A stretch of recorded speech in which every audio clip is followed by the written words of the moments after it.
Lakal mauta wal hayata liyabluwakum ayyukum ahsanu amala. Asyhadu an la ilaha illallah wahdahu la syarikalah. Lahul mulku wa lahul hamdu yuhyi wa yumiit wa huwa ala kulli syai'in qadir. Wa asyhadu anna Muhammadan abduhu wa rasuluh akhrajan nas minadh dhulumati ilan nur. Qala Allah ta'ala fil Qur'anil Karim, a'udzu billahi minas syaitonir rajim. Bismillahirrahmanirrahim. Ya ayyuhalladzina amanu taqullaha wal tandur nafsum ma qaddamat lighad wattaqullaha innallaha khabirum bima ta'malun. Shadaqallahul azim wa shadaqa rasulul karim. Ibu-ibu jamaah Masjid An-Nur serta bapak-bapak yang dirahmati Allah. Yang pertama, kami sampaikan terima kasih kepada ibu-ibu yang telah menghubungi kami, dan alhamdulillah saya bisa hadir di sini.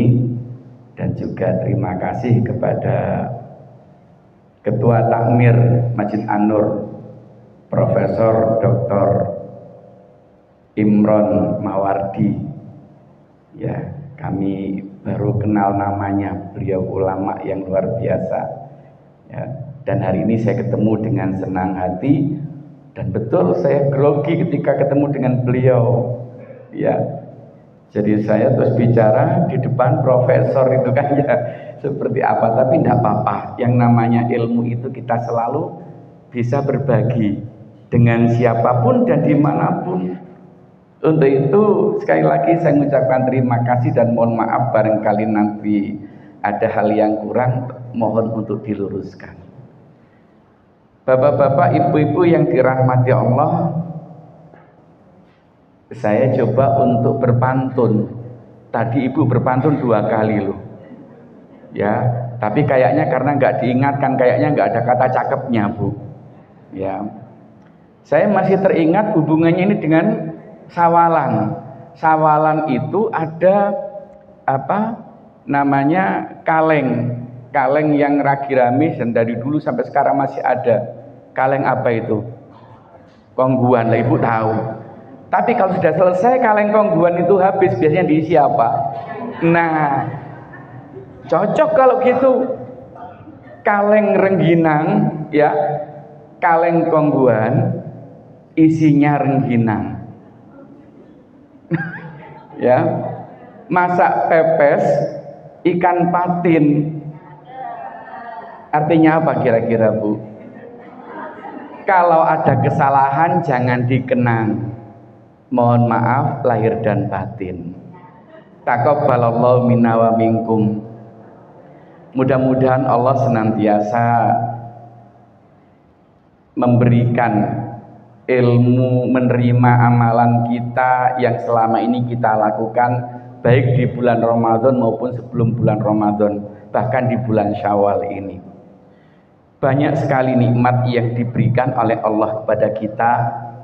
Andaikan kita mau menghitung nikmat itu, kata Allah, in ta'uddu nikmatallahi la tuhsuha. Jika engkau hendak menghitung-hitung nikmatku, la tuhsuha, tidak akan pernah mampu. Saking banyaknya nikmat yang diberikan oleh Allah. Karena banyak, maka kemudian kita seringkali hilang rasa syukur itu. Karena nggak terasa bahwasanya nikmat yang diberikan begitu banyaknya. Baik itu nikmat yang berupa nafas keimanan, nikmat yang berupa kesehatan, dan juga nikmat yang berupa kesempatan. Sehingga pada malam ini kita punya kesempatan dan panggilan dari Allah untuk kumpul-kumpul dalam hal menuntut ilmu, sharing ilmu di masjid yang mulia ini. Maka insya Allah dibalas oleh Allah dengan pahala yang besar sekali. Sholawat serta salam mudah-mudahan tetap tercurah kepada junjungan Nabi besar Muhammad sallallahu alaihi wasallam yang telah menunjukkan pada kita jalan yang benar, yakni dinul Islam. Bapak-bapak, ibu-ibu, kita baru saja menyelesaikan 1 bulan penuh ibadah puasa. Kira-kira apa bedanya ketika kita berpuasa dulu dan ketika keluar dari bulan Ramadan ini? Apakah semakin meningkat ibadah kita, atau justru godaan di luar bulan Ramadan semakin banyak? Kira-kira kita mampu mempertahankan, atau kita sudah mulai agak sedikit bercerai-berai? Sebagaimana dikatakan oleh Allah, wala takunu kallatina qadad ghazlaha mim ba'di quwwatin ankasa. Janganlah kamu seperti perempuan yang memintal benang, ketika benang dipintal diurai kembali, dihancurkan kembali. Ada yang punya budaya seperti ini. 1 bulan penuh kita rajut dekat dengan Allah, hablum minallahnya kita kuatkan, bermesraan dengan Allah kita lakukan. Begitu dengar azan langsung berangkat sholat, subuh juga begitu, tidak ada malas-malasnya. Tapi apa kira-kira rasanya setelah bulan Ramadan ini? Apa yang menyebabkan Ramadan berbeda dengan ketika kita keluar dari bulan Ramadan? Karena ada perbedaan, Bu. Di bulan Ramadan kata Rasulullah, idza jaa ramadhana futihat abwabul jannah wa ghuliqat abwabun nar wa sufidatis sayatin. Ketika datang bulan Ramadan dibuka pintu surga oleh Allah. Jadi begitu mudah kita itu melakukan ibadah. Bahkan termasuk ketika sedekah, begitu mudahnya kita sedekah. Termasuk dengan orang lain, kita selalu menahan amarah, tidak gampang emosi. Meskipun kita berpuasa. Ya, jadi yang pertama tadi dibuka pintu surga. Wa ghuliqat abwabun nar, dan ditutup pintu neraka.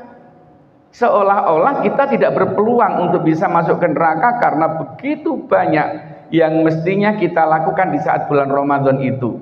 Tadarusan kita lakukan, sholat berjamaah 5 waktu kita lakukan, dan semua yang dilarang itu kita tinggalkan. Dan yang ketiga inilah yang sebenarnya membuat kita saat itu begitu mudah. Wasufidatis sayatin, dan dibelenggu setan-setan oleh Allah. Tidak ada yang goda. Mungkin ada yang bertanya, Pak, tapi masih banyak loh Pak warung yang setengah badan. Ya enggak apa-apa, warung setengah badan saja kok. Itu godaan yang besar. Tapi itu bukan karena godaan setan, tapi itu pembawaan ketika sebelum Ramadan datang. Itu memang sudah budayanya begitu. Maka membawa kebiasaan dimasukkan ke bulan Ramadan. Di bulan Ramadan itu nikmat sekali ketika kita beribadah. Nikmat betul rasanya. Nah, begitu 1 Syawal, disitulah pertarungan dimulai.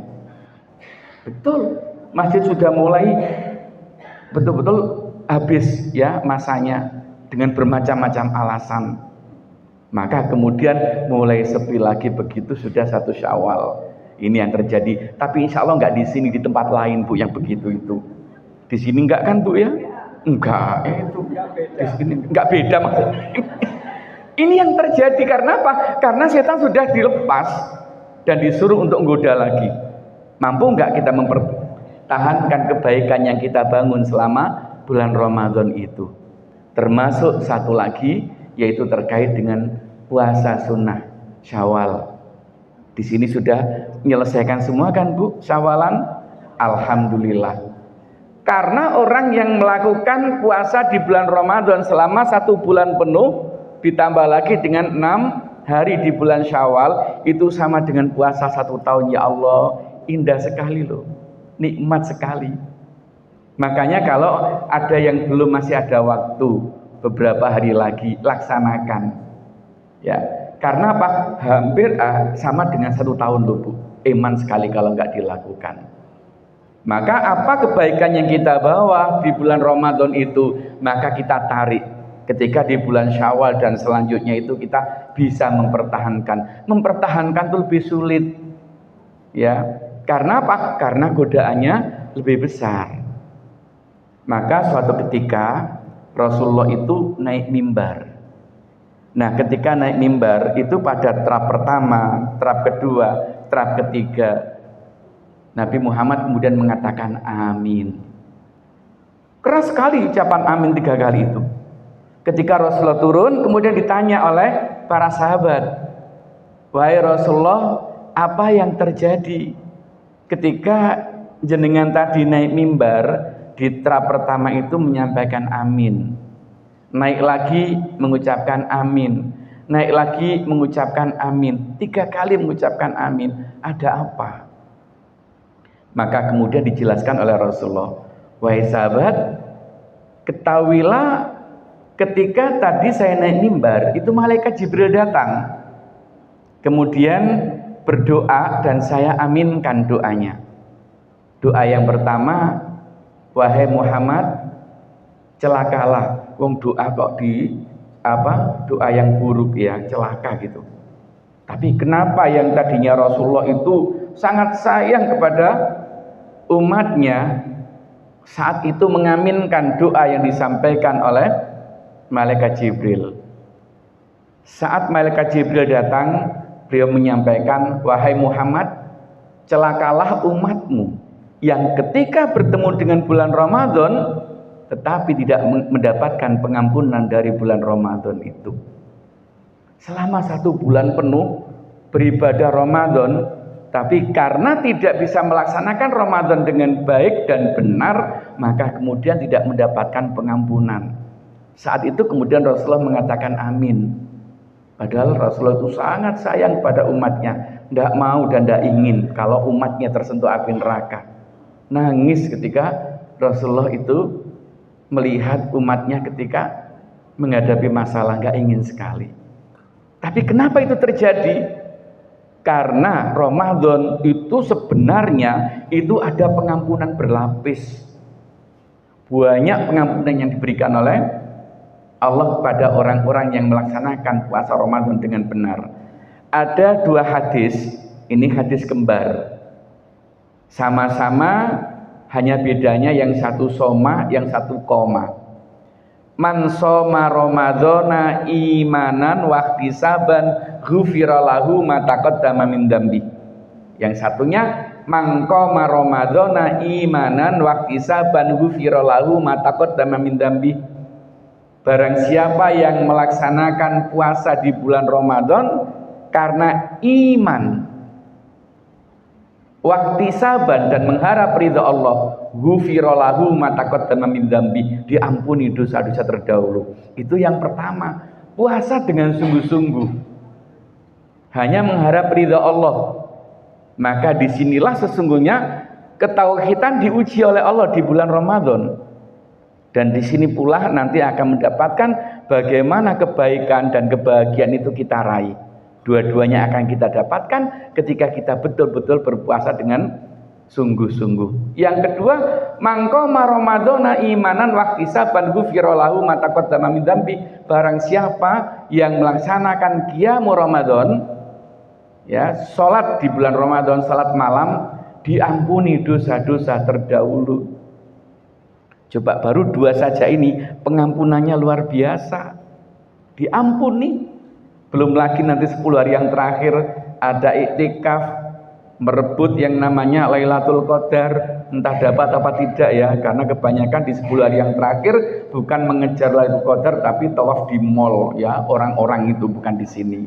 Itu yang terjadi. Maka kemudian apa? Banyak yang gugur di akhir 10 hari yang terakhir itu. Tapi mudah-mudahan kita tidak ya.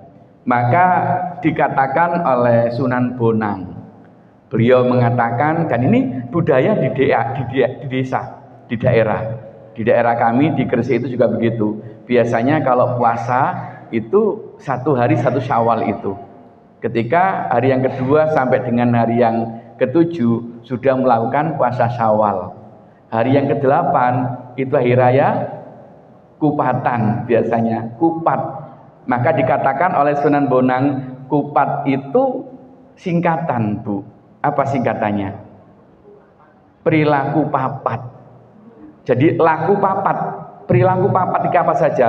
Lebar, lebur, luber, labur. Kok semuanya ur-ur semua, Pak? Iya. Apa lebar itu? Lebar itu selesai urusan kita dengan Allah selama 1 bulan penuh. Dan insya Allah kita diampuni oleh Allah.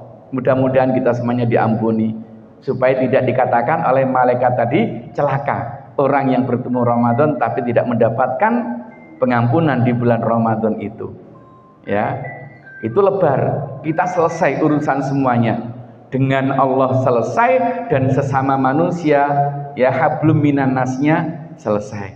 Kalau urusan dengan Allah itu kita bertaubat dan tidak mengulang apa yang kita lakukan, kesalahan-kesalahan itu. Tadi sudah disampaikan oleh Qori. Surat Ali Imran ayat 133, 134, 135. Itu urusan terkait dengan bagaimana kita bisa menjemput pengampunan dari Allah. Kemudian yang kedua, lebur. Apa lebur itu? Dilebur dosa-dosa kita. Yang tadi dikatakan oleh Rasulullah, man shoma ramadhana imanan wahtisaban ghufira lahu ma taqaddama min dzambi. Dan mudah-mudahan dosa-dosa kita memang dilebur oleh Allah, diampuni kita semuanya oleh Allah. Dan kita tidak menjadi orang-orang yang celaka. Maka kemudian yang ketiga, muka kita dilabur oleh Allah. Laburnya dengan apa?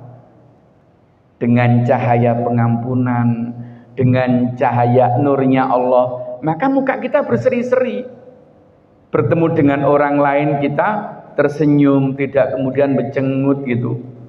Orang yang tersenyum dengan orang yang susah tersenyum itu beda loh Bu. Orang yang tersenyum itu meskipun punya tanggungan nggak kelihatan. Tapi kalau orang yang tidak bisa tersenyum, wah itu meskipun nggak punya tanggungan, kayaknya punya tanggungan. Tapi insya Allah di sini nggak ada, di perumahan tuh nggak ada yang punya tanggungan Pak. Ya, yang adanya di sana loh itu. Nah di sini ini, makanya orang-orang yang ingin bahagia hidupnya, budayakan menjaga muka kita. Jadi kita sering-seringlah tersenyum. Orang yang rajin tersenyum itu orang yang hidupnya bahagia. Karena sesungguhnya senyum itu sendiri mengeluarkan hormon endorfin. Hormon kebahagiaan dikeluarkan dari senyuman kita. Jangan nunggu ketika mendapatkan kebahagiaan baru kita tersenyum. Karena sesungguhnya senyum itu sendiri merupakan kebahagiaan. Maka ketika kita membiasakan tersenyum, maka insya Allah kita akan berbahagia. Dan yang keempat, luber. Apa luber? Gampang memaafkan, gak gampang emosian. Ya, orang-orang yang gampang emosi itu orang yang kehilangan kebahagiaan. Orang yang marah, yang dendam itu orang yang kehilangan kebahagiaan. Tapi orang yang rajin memaafkan, belum orang lain datang minta maaf kita sudah memaafkan, itu orang yang paling bahagia. Apakah memaafkan itu harus melupakan kesalahan orang lain? Bisakah kita melupakan kesalahan orang lain? Susah. Orang yang disakiti itu susah untuk melupakan orang lain. Tetapi yang namanya memaafkan itu bukan berarti kita melupakan, tetapi memutus antara pikiran dengan hati. Pikiran kita ingat itu loh dulu yang, nah masih ingat, wajahnya ingat, persis ingat, sampai jilbab-jilbabnya itu loh diingat. Tapi hati ini tidak terpengaruh. Orang yang seperti ini itu hidupnya tenang, gak gampang. Kalau makan juga terasa nikmat, tidur juga nyenyak. Tapi orang yang dendam itu mau tidur aja terbayang-bayang wajahnya orang yang menyakiti, dan dia sendiri yang tidak nyaman. Maka orang yang bahagia salah satunya adalah orang yang tidak menanggung rasa dendam untuk orang lain. Itu yang pertama. Kemudian yang kedua, Rasulullah mengatakan kepada sahabat, yang kedua itu seorang anak yang bertemu dengan orang tuanya tetapi tidak mendapatkan pengampunan dari orang tua, tidak mendapatkan surga dari orang tua. Kok bisa ya? Artinya begini Bu, kadang-kadang kalau kita ini persoalannya kecil saja. Kalau kita itu sudah usianya di atas 60, apalagi di atas 70, itu seringkali kita itu lupa. Sering lupa nggak orang yang sudah sepuh itu? Nah, kadang-kadang ibu itu bercerita kepada anaknya. Ceritanya itu diulang-ulang, yang kemarin dengan sekarang diulang lagi. Kemarin cerita, sekarang cerita lagi. Mungkin besok mau cerita yang sama juga. Pernah merasakan itu enggak? Nah, seorang anak dibutuhkan untuk bersabar menjadi pendengar yang baik. Menjadi pendengar. Itu saja sudah mendapatkan pahala. Tapi kadang-kadang untuk mendengar saja lo nggak sabar, Bu. Apa kata anaknya? Alah Bu, kemarin dulu ibu sudah cerita ini kok sekarang cerita lagi. Kemarin dulu itu juga ceritain lagi. Cerita yang lain gitu loh, Bu. Ingat, Bu. Kalau kita nanti sudah tua, yang diingat ya itu. Dan itu yang diceritakan. Orang tua pingin untuk didengarkan cerita itu. Hanya dengar cerita saja kadang-kadang kita nggak sabar. Hanya dengar cerita, belum dimintai apa-apa loh. Hanya dengar cerita aja. Maka kita coba untuk selalu berusaha untuk mendengarkan, sabar. Kalau dia bercerita, kita respon dengan baik. Orang tua akan senang. Tapi kalau disenggai, besok nggak mau cerita lagi, ngambek. Dan ngambeknya orang tua itu kalau sampai itu merupakan dendam, emosi, marah, jangan berharap dapat ridho dari orang tua. Kalau orang tua nggak ridho, maka Allah pun tidak ridho. Ridhollahi fi ridhol walidaini wa suhtullahi fi suhtil walidain. Keridhaan Allah terletak pada keridhaan kedua orang tua, ya, dan kemurkaan Allah pun terletak pada kemurkaan kedua orang tua. Maka jangan sekali-kali ketika kita sudah bertemu dengan orang tua, ibu yang sudah tua, yang kemudian ngomong apa saja kemudian kita memberikan respon yang negatif. Kata Allah, wala taqul lahuma uffin. Janganlah kamu mengatakan ke orang tua Pak, yang nggak boleh kan Pak, yang lainnya kan boleh. Itu standar yang paling rendah. Jadi kalau saja nggak boleh, apalagi kalau ngomong yang lainnya yang lebih menyakitkan lagi, wong saja nggak boleh kok. Ngomong sama anaknya, Bu, saya kok itu dilarang. Dan itu betul larangan. Wala taqul lahuma uffin. Jangan ngomong kepada orang tua. Ini kan persoalan sepele. Kadang-kadang kita itu berbaik dengan orang lain, berbaik dengan tetangga, berbaik dengan yang jauh. Ternyata dengan ibu saja itu nggak bisa baik. Padahal yang nomor satu itu kepada ibumu, kepada ibumu, kepada ibumu. Ibu dulu yang didahulukan. Sebelum kita minta maaf kepada orang lain, ibu dulu yang perlu untuk dimintai maaf. Nah, itu yang nomor satu. Maka dikatakan oleh Rasulullah itu yang tadi. Ya Allah, ternyata begitu luar biasanya kita diingatkan oleh Rasulullah bahwasanya jangan sampai kita itu menyakiti orang tua. Dan yang ketiga, kenapa kok Rasulullah mengamini? Amin. Beliau mengatakan kepada para sahabat. Tadi malaikat Jibril yang ketiga mengatakan, celakalah Muhammad, umatmu yang ketiga disebut namamu tapi tidak mengucapkan sholawat. Ini orang yang medit, ya, tidak mau bersolawat atas namamu. Maka ketiga-tiganya inilah yang tolong untuk dijaga. Nah, ketika kita mampu untuk menjaga kebaikan yang ada ini, maka insya Allah kita akan menjadi orang-orang yang beruntung, ya. Nah, pada kesempatan ini saya ingin menyampaikan beberapa hal. Tadi sudah dibahas oleh Qori terkait dengan ayatnya. Bersegeralah kita itu untuk mendapatkan pengampunan dari Allah, ya, dan surga yang luasnya seluas bumi dan langit. Masya Allah, luas sekali loh, bumi dan langit. Kita menempati masjid ini sudah terasa luas, ya. Di lingkungan Gunung Sari Indah ini sudah luas, tapi ini seluas bumi dan langit, ya. Dan itu disediakan bagi orang-orang yang bertakwa. Makanya tadi saya membuka di dalam surat Al-Hasr ayat 18. Ini sering sekali, saya senang sekali membaca ayat ini. Kenapa kok saya senang membaca ini? Ini bagi saya ayat yang terindah, satu-satunya ayat yang dimulai dengan kata takwa dan ditutup dengan kata takwa. Bahkan ayat yang 133 surat Ali Imran ini pun begitu. Surga yang disediakan untuk orang-orang yang bertakwa. Dan orang-orang yang bertakwa itu siapa? Yang berhasil dalam melaksanakan ibadah bulan Ramadan. Salah satu itu, ya ayyuhalladzina amanu kutiba alaikumusiyam kama kutiba alal ladzina min qablikum la'allakum tattaqun, supaya kalian menjadi hamba Allah yang bertakwa. Ini pernah kami singgung. Takwa itu apa sih? Takwa itu visi kehidupan kita. Kalau ditanya tujuannya apa kita hidup, pasti ingat apa tujuan kita hidup. Apa Bu tujuannya? Bertakwa? Apa? Ibadah, apa lagi? Ini tujuan hidup.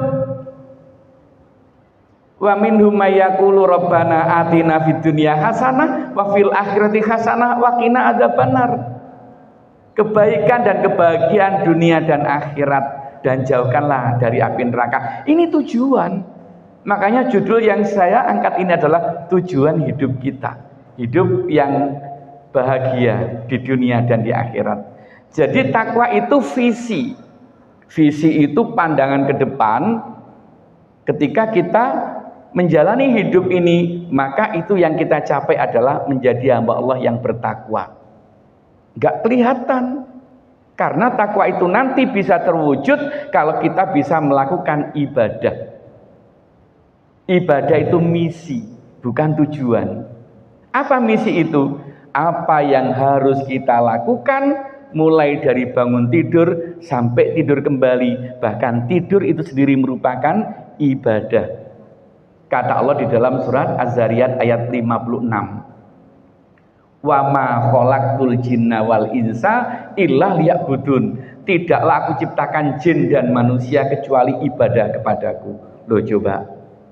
Jin dan manusia diciptakan oleh Allah itu untuk supaya mau beribadah, menjalankan ibadah. Dan apa ciri ibadah?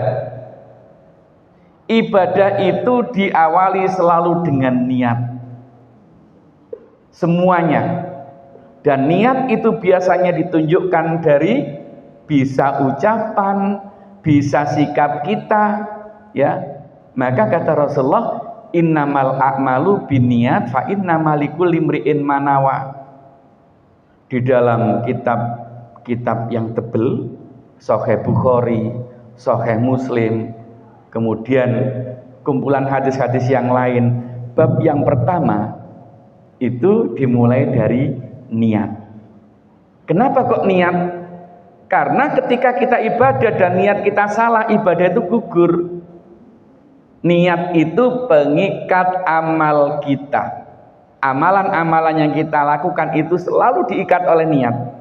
Jika niatnya salah, maka sesuai dengan niat itu Allah memberikan balasannya.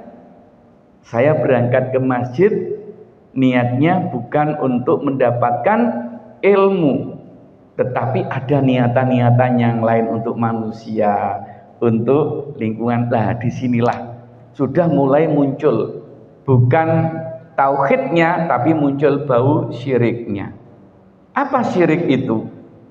Syirik itu menyekutukan Allah. Dan syirik yang paling kecil itu perbuatan kita itu dikarenakan atau dasarnya bukan karena Allah. Ria'an nas. Maka kualitas hidup kita itu yang paling tampak itu terlihat dari sholat. Makanya Bu, Pak, ketika kita bicara sholat itu bisa menentukan orang yang beriman atau orang munafik itu dari sholat loh. Nah, ketika kita selama ini sudah sholat rajin di bulan Ramadan, apakah sholat kita ketika keluar Ramadan itu masih betul-betul kuat? Masih betul-betul sesuai dengan begitu azan berkumandang kita laksanakan? Karena Allah mengatakan innal munafiqina fi darkil asfali minan nar. Sesungguhnya orang-orang munafik itu berada di lapisan neraka yang paling bawah. Letaknya api neraka. Apa cirinya? Idza qamu ila sholati qamu kusala. Ketika diperintahkan sholat, ya melaksanakan sholat, tapi ku salah. Apa ku salah itu? Males. Mendahulukan urusan-urusan dunia dan urusan sholat ini diabaikan. Adzan berkumandang, masih megang pisau, masih megang ya sayur, masih ngerajang, tek tek tek tek tek. Ingat, lihat waktu, masih jam 12 nanti, masih jam 1 nanti, masih jam 2 nanti, sampai kadang-kadang mepet isya dan disambung dengan asar, kemudian disambung dengan asar. Itu ada yang model orang seperti ini, tapi nggak di sini orangnya, nggak ada di sini itu, nggak ada Bu, nggak ada di sini. Di sini orangnya sholatnya tepat waktu semuanya, insya Allah. Mudah-mudahan. Karena kalau sampai menunda-nunda sholat ini dikatakan oleh Allah orang yang munafik. Orang yang munafik itu jauh lebih berat. Kalau kita lihat di dalam surat Al-Baqarah ayat 1 sampai ayat 20, itu hanya 3 sifat orang. Ayat 1 sampai dengan ayat 5 itu bicara tentang ciri orang yang beriman. 6 dan 7 itu ciri orang kafir. Begitu 8 sampai 20 itu ciri orang munafik. Dan orang munafik itu ditandai dengan satu hal. Apa itu ciri orang munafik? Bohong. Hanya satu itu. Maka ketika saya mencoba untuk merumuskan pendidikan karakter, itu tahun 2007 kami kirim ke Profesor Bambang Sudibyo, Pak Menteri. Konsepnya cuma satu, saya sampaikan. Teori apapun pendidikan karakter sesungguhnya cuma satu kuncinya, jujur. Ilmu setinggi apapun, teori setinggi apapun, ketika jujur itu hilang, nggak ada fungsinya semua. Karena jujur inilah yang bisa ditarik dalam dunia kehidupan yang bisa membahagiakan. Dan puasa itu menunjukkan kejujuran kita kepada Allah. Coba bayangkan, di saat siang hari ya, terik, haus, di sebelah di dapur itu ada kulkas, ada minuman, ada makanan, kita mau ngambil? Kenapa kok kita nggak mau minum di situ? Nggak ada orang loh. Kenapa nggak kita lakukan? Puasa, Pak. Pelajaran apa yang kita ambil dari situ? Itu loh milik kita sendiri. Minuman-minuman kita sendiri, makanan-makanan kita sendiri, nggak ada orang yang tahu. Begitu ikhlasnya kita menjaga yang namanya puasa. Maka kemudian Rasulullah mengatakan, dan Allah mengatakan dalam hadis qudsinya, orang yang berpuasa itu aku yang akan membalasnya, nggak ada hitungannya, begitu banyaknya pahala. Karena apa? Karena itulah ketauhidan yang muncul, yang dimiliki oleh manusia saat berpuasa. Kalau milik sendiri aja nggak diambil loh, padahal minuman sendiri nggak diambil, makanan sendiri nggak diambil, maka bisa dibayangkan kalau milik orang lain, tambah nggak mau ngambil loh. Itu pelajaran yang perlu kita perhatikan. Tapi kadang-kadang karena puasanya itu tidak sungguh-sungguh, keluar bulan Ramadan masih senang juga ngambil milik orang lain. Padahal ketika Ramadan, waktu kita haus, waktu kita lapar, kita nggak mau nyentuh itu. Itu pelajaran ikhlas dalam bulan Ramadan. Maka dari sinilah kita akan belajar. Suatu ketika Rasulullah itu bertemu dengan para sahabat. Dan ini buku yang lagi saya tulis, jejak-jejak berpijak. Insya Allah nanti akhir bulan, pertengahan bulan akan kami launching di Gresik. Jejak-jejak berpijak judulnya. Kami berangkat dari 3 pertanyaan yang disampaikan oleh Rasulullah kepada sahabat. Rasulullah bertanya kepada sahabat, wahai sahabat, maukah kau kuberitahu dosa besar yang paling besar? Diam semuanya para sahabat. Kemudian yang kedua bertanya lagi, wahai sahabat, maukah kau kuberitahu dosa besar yang paling besar dan tidak bisa diampuni oleh Allah?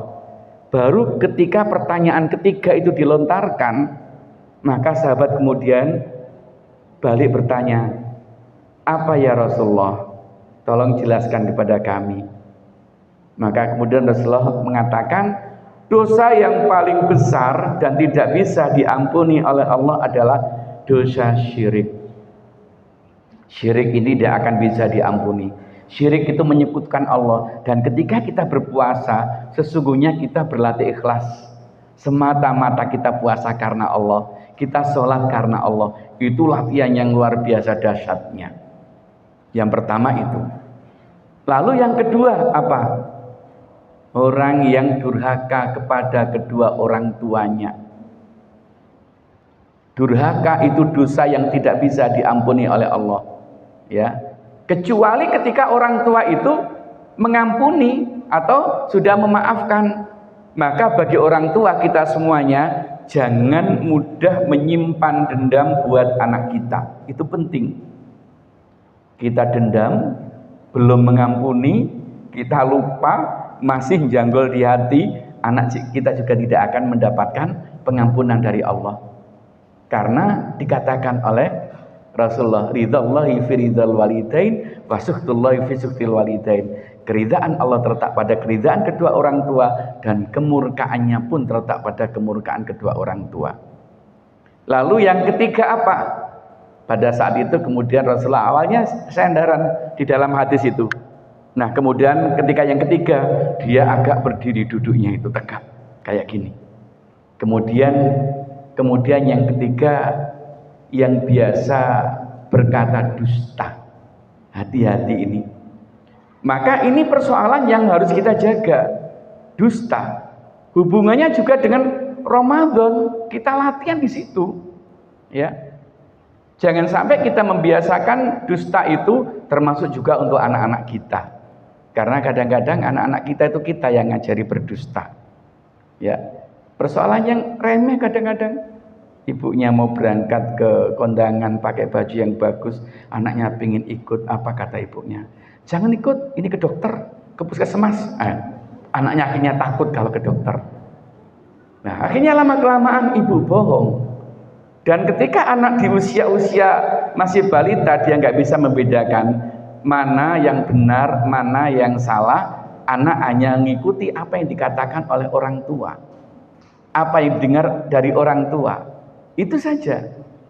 Bahkan kadang-kadang ada orang yang ketika ditelepon oleh orang lain sudah pesan sama anaknya. Nah, nanti kalau cari ibu bilang ya, ibu enggak ada. Ada yang seperti itu. Betul, telepon berdering, kring. Ibu ada, nak. Kata ibu enggak ada. Anaknya jujur awalnya. Apa kata ibunya? Nak, jangan gitu. Besok lagi nih jadi ibu malu kalau nanti ketemu. Kok pakai kata ibu sih? Gak usah pakai kata ibu. Suatu ketika nanti kalau ibu bilang ibu nggak ada, jangan gitu. Langsung saja, mohon maaf bu, ibu nggak ada. Sampai diajari cara berbohong yang profesional. Bayangkan. Jika anak itu sudah bisa berbohong secara profesional, yakin dia nanti akan membohongi orang tuanya. Maka akan kembali. Disitulah yang harus kita perhatikan. Anak di usia balita belum tahu benar atau salah, tetapi apa yang dilihat, apa yang didengar dari orang tua, itu yang akan dilakukan. Maka ketika sekarang dia sudah mulai berbohong, kita ingat kembali, jangan-jangan kita pernah ngajari anak-anak kita untuk berbohong itu. Maka disinilah yang perlu untuk kita lakukan. Maka saya tarik ulang, kemana kita tariknya? Tarik pesan Luqman kepada anaknya. Surat Luqman itu loh. Luqman itu bukan nabi, bukan rasul. Sebagaimana juga Imron, bukan nabi, bukan rasul. Tapi pelajaran penting dalam mendidik anak itu ada di dalam keluarga Imron sama Luqman. Kalau di keluarga Imron ini prasekolah, saya lihat. Ya, di prasekolah. Terutama ayat 35, 36, 37. Itu bisa dilihat bagaimana mendidik anak di prasekolah. Itu digambarkan oleh keluarga Imron. Yang pertama nazar. Itu ayat 35. Jadi ketika Hana itu istrinya Imron, itu mengandung, apa yang dilakukan oleh Hana? Pertama adalah nazar. Ya Allah, kalau nanti anakku yang lahir ini, yang ada dalam kandungan ini lahir, aku pasrahkan kepadamu. Muharroron, pasrah untuk selalu mengabdi padamu. Ya, itu yang pertama. Ini saya masih teringat ketika apa yang juga disampaikan oleh ibunya Hanan Attaqi. Tahu Hanan Attaqi ya? Tahu, karena Hanan Attaqi itu sangat terkenal ya, dari Aceh itu. Saya ketika di kendaraan itu mendengar ceramah beliau. Beliau cerita di saat ibu mengandung, ya saat itu ibu bercerita saat mengandung, saya diajak untuk dalam kandungan, ini diajaknya itu bukan diajak digendong, bukan, masih dalam kandungan. Saya diajak melihat musabaqah tilawatil Quran yang dilaksanakan di Aceh. Kemudian ibu saya nazar, ya Allah, kalau nanti anakku ini lahir, mudah-mudahan suaranya merdu seperti yang saya dengar saat ini. Lalu apa yang terjadi? Betul-betul Hanan Attaqi suaranya bagus. Sejak SD juara 1 MTQ lomba qiraah, SMP, SMA, bahkan ketika diterima di Kairo itu dapat banyak beasiswa karena baca Qur'annya bagus. Nazar ternyata. Ya, makanya ingin punya anak lagi nazar jangan lupa ya. Itu. Kalau kemarin belum sempat nazar, besok boleh nazar. Nah, itu. Kemudian yang kedua di ayat 35 ya, ternyata 36, ternyata yang diinginkan itu anak laki-laki. Ternyata kok punya anak perempuan. Akhirnya Hana itu agak protes, ya Allah, anak laki-laki sama perempuan itu beda loh. Tapi pilihanmu itu pilihan yang terbaik. Artinya apa? Selalu berpikir positif. Baru kemudian diberikan nama Maryam. Dan yang keempat, minta supaya diproteksi dari perilaku-perilaku yang buruk. Baru yang terakhir di ayat 37 itu, maka minta supaya ada yang menjaga. Ada guru. Maka ini salah satu bentuk ketika anak kita sudah masuk sekolah, jangan sampai kita salah memilih seorang guru. Milih sekolah itu penting, ya. Makanya saya sendiri itu agak pilih-pilih, Bu, kalau punya anak, karena anak saya juga banyak, 5 loh anak saya. Ya. Alhamdulillah yang pertama sudah lulus di Gontor, kedua di Gontor, ketiga di Gontor, dan yang keempat sekarang masih kelas 3 di Gontor. Dan yang kelima baru masih di tempat saya di Al-Azhar Kelapa Gading. Nanti juga pinginnya kemana nak? Ke Gontor kayak kakak. Iya, semuanya ke sana. Karena apa? Memilih sekolah itu sangat menentukan. Untuk apa? Niat yang nomor 1. Mudah-mudahan anak saya diberikan modal ilmu, bukan sekedar ilmu pengetahuan, tapi ilmu agama. Itu yang perlu untuk diperhatikan. Nah, dari sini kemudian apa yang terjadi? Maka kemudian Allah mengirim guru yang namanya Nabi Zakaria. Tapi Nabi Zakaria nggak banyak berperan. Setiap kali buka di mihrab, ternyata sudah ada makanan lengkap di dalamnya. Lalu apa yang disampaikan? Maryam, ini makanan dari mana? Maryam menyampaikan, ini pemberian dari Allah. Artinya apa? Kekuatan doa seorang ibu itu luar biasa. Sampai gurunya hanya mengawasi saja. Karena apa? Karena peran ibunya, doa ibunya yang sungguh luar biasa. Hana. Maka jadilah anak yang bernama Maryam, dan Maryam punya anak yang bernama Nabi Isa alaihi salam. Lalu ketika kita lihat bagaimana proses untuk pembinaan anak, coba buka di dalam surat Luqman ayat 12 sampai 19. Itu kurikulum dalam pola pengasuhan anak. Sedikit saya singgung. Tapi kunci utamanya ada di ayat 12. Apa kunci utamanya? Sungguh aku telah memberikan hikmah kepada Luqman. Apa hikmahnya? Bersyukurlah kepada Allah. Konsep yang nomor 1 adalah syukur. Orang itu, Bu, Pak, kalau sudah kehilangan rasa syukur, maka hilang segalanya.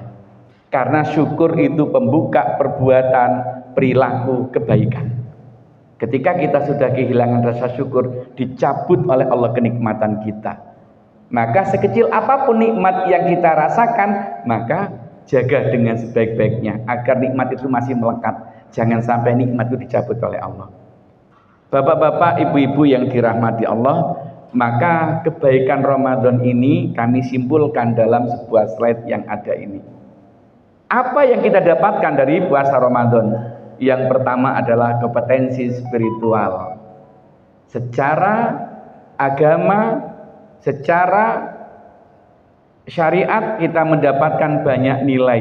Salah satu nilai yang kita tanamkan dari bulan Ramadan adalah kejujuran. Jika jujur itu masih kita jaga, sebagaimana ketika kita jujur waktu Ramadan, tidak makan, tidak minum, meskipun nggak ada orang yang tahu, dan di kulkas itu milik kita sendiri. Kita jaga. Itu semuanya karena Allah. Maka nilai spiritual kita akan naik, ikhlas kita, niat kita, itu karena itu semuanya. Itu yang pertama. Yang kedua, ada kompetensi emosional. Kita nggak gampang emosi, nggak gampang marah. Siapa sih orang yang paling kuat sesungguhnya? Maka kata Rasulullah, orang yang paling kuat itu bukan orang yang menang dalam bergulat, bukan orang yang menang dalam tinju di ring, tapi orang yang paling kuat adalah orang yang bisa mengendalikan diri ketika marah. Orang itu kalau lagi marah, Bu, jelek. Bahkan kalau marahnya nggak ditahan, kadang-kadang kalau nggak diem kita, bisa isi kebun binatang keluar semuanya. Itu orang yang lagi marah, jelek sekali. Maka dikatakan Rasulullah, orang yang paling kuat bukan orang yang pandai gulat. Orang yang paling kuat adalah mampu menahan diri ketika lagi emosi. Tidak bicara, diem, mendingan diem. Ya, baru nanti kalau sudah mulai reda, ngobrol, dan yang enak kalau ngobrol. Tapi kalau saat kita lagi emosi, kemudian kita ngobrol ke anak kita, itu bukan menasihati, tapi lagi memarahi. Karena seringkali bilang, Pak, saya sudah menasihati anak saya loh, Pak. Tapi waktu menasihati, waktu kita emosi, maka tidak tampak kalau itu menasihati. Yang adalah kita sedang memarahi, betul kan? Nah itu. Maka di saat kita emosi itu tahan dulu. Baru nanti sudah mulai reda, baru kita akan bicara.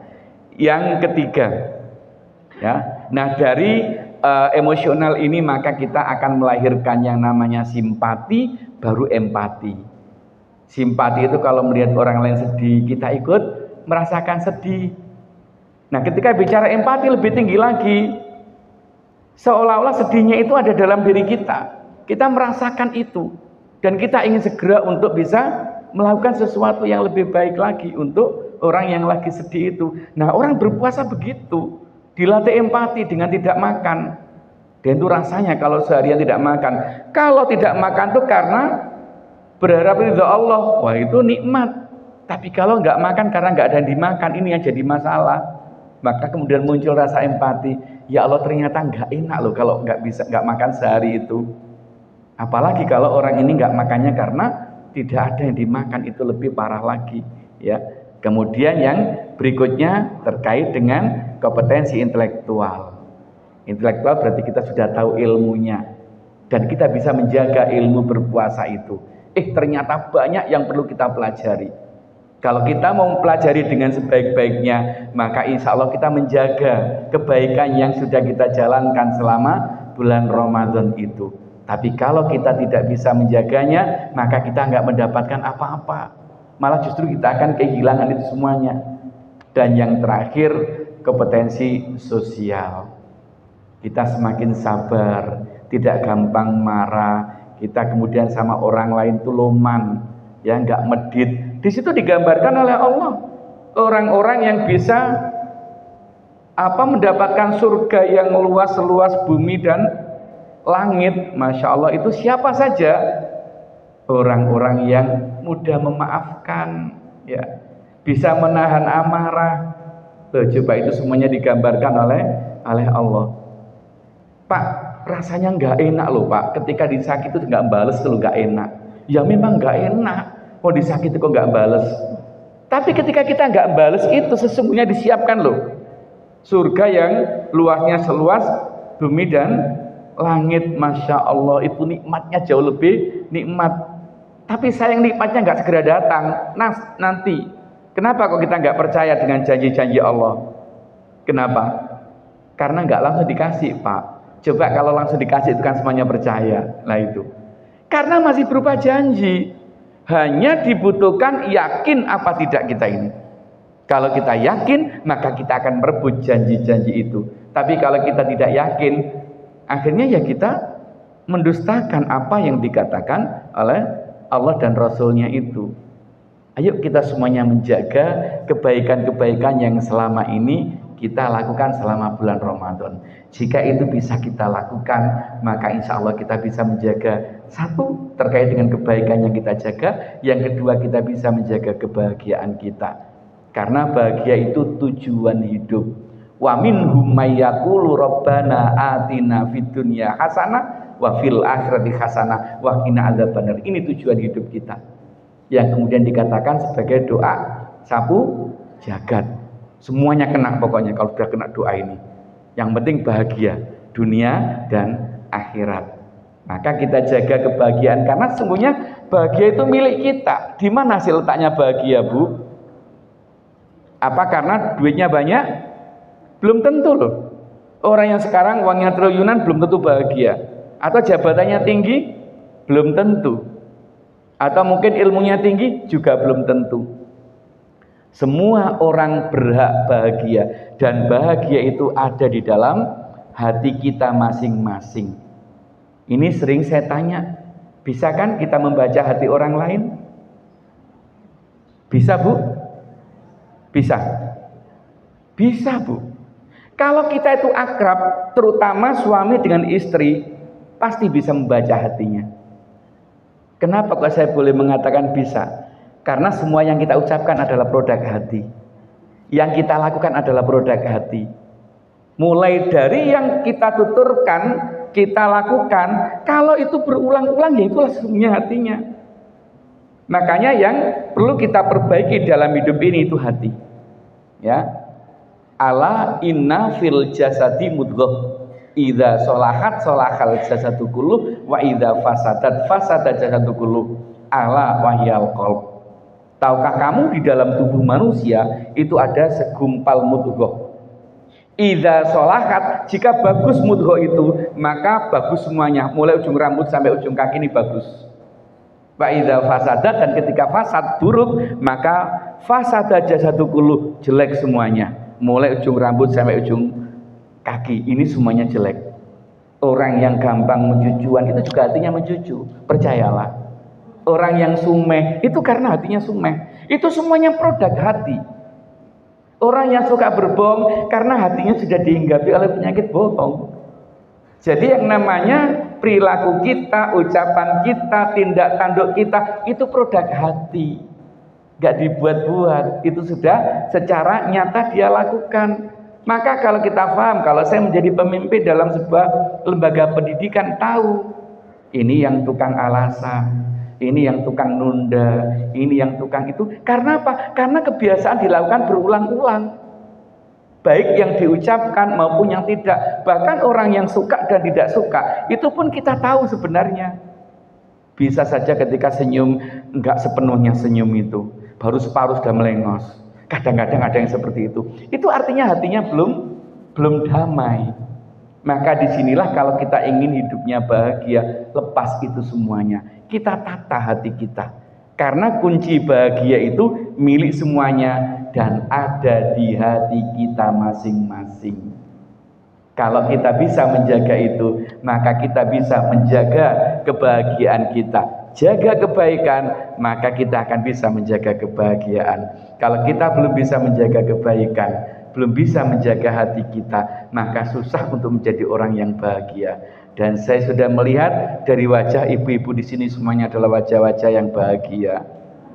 Maka jaga bahagia itu dengan cara menjaga hati dan terus diasah.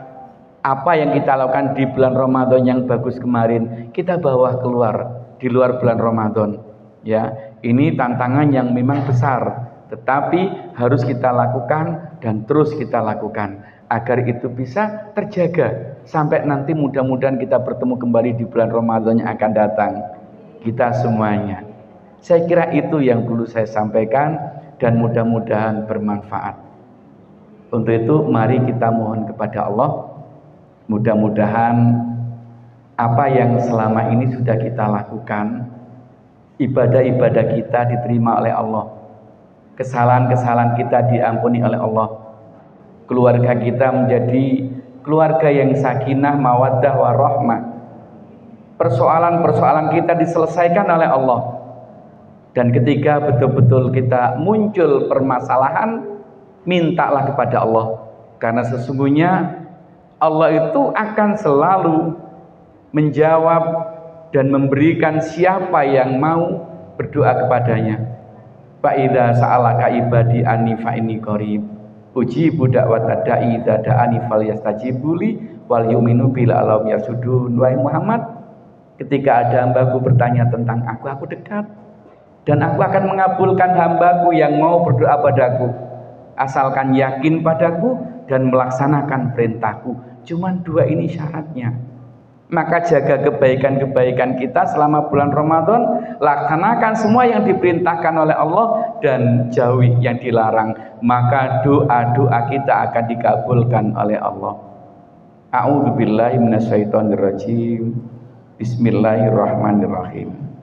Hamdan syakirin, hamdan na'imin, hamdan yuafi ni'amahu wa yukafi mazidah. Ya Rabbana lakal hamdu kama yanbaghi li jalali wajhikal karim wa azimi sultanik. Allahumma sholli wa sallim wa barik ala Muhammad wa ala alihi wa ashabi ajmain. Allahumma ighfir lil muslimina wal muslimat wal mu'minina wal mu'minat al ahya'u minhum wal amwat innaka sami'un qaribun mujibu da'wat wa ya qadiyal hajat. Rabbana dzalamna anfusana wa illam taghfir lana wa tarhamna lanakunanna minal khasirin. Rabbi auzi'ni an ashkura ni'mataka allati an'amta alayya wa ala walidayya wa an a'mala sholihan tardahu aslih li fi dzurriyyati inni tubtu ilaika wa inni minal muslimin. Rabbana atina min ladunka rahmah wa hayyi' lana min amrina rasyada. Rabbana atina fid dunya hasanah wa fil akhirati hasanah wa qina adzabannar. Subhana rabbika rabbil izzati amma yasifun wa salamun alal mursalin walhamdulillahi rabbil alamin. Assalamualaikum warahmatullahi wabarakatuh.